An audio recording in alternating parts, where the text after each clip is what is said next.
Health news మీకోసం.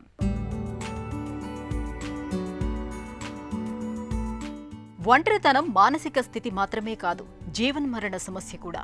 ఇది శరీరం మీద, ఆరోగ్యం మీద విపరీతమైన ప్రభావం చూపుతుందని హార్వర్డ్ యూనివర్సిటీకి చెందిన తాజా పరిశోధనలో వెల్లడైంది. సాధారణంగా ఒంటరితనాన్ని వయసుతో పాటు సహజమేనని భావిస్తూ ఉంటారు. కానీ ఇది మధ్య వయసు వారిలో, వృద్ధుల్లో తీవ్ర పక్షవాతానికి దారితీస్తున్నట్లు పరిశోధకులు గుర్తించారు. ముఖ్యంగా దీర్ఘకాలంగా ఒంటరితనాన్ని ఎదుర్కొనే వారికి పక్షవాతం ముప్పు ఎక్కువగా ఉంటున్నట్లు తేలింది. ఇతరులతో సంబంధాలు కలిగి ఉన్నప్పటికీ ఒంటరిగా ఉన్నామనే భావనను ఒంటరితనంగా పరిగణిస్తారు. 45 ఏళ్లు అంతకన్నా ఎక్కువ వయసు ఉన్నవారిలో ప్రతి 3 ఒకరు ఒంటరితనంతో సతమతమవుతున్నట్లు గత నివేదిక ఒకటి పేర్కొంటోంది. తాజా అధ్యయనంలో 50 ఏళ్లు అంతకన్నా ఎక్కువ వయసు గల 12,000 మంది ఆరోగ్య సమాచారాన్ని సేకరించి విశ్లేషించారు.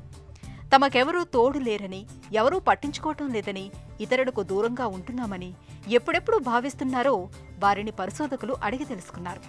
దీర్ఘకాలంగా ఒంటరితనాన్ని అనుభవించే వారికి పక్షవాతం ముప్పు 56% ఎక్కువగా ఉంటున్నట్లు గుర్తించారు. అప్పుడప్పుడు ఒంటరి భావనలు కలిగిన వారు మాత్రం బాగానే ఉన్నారు.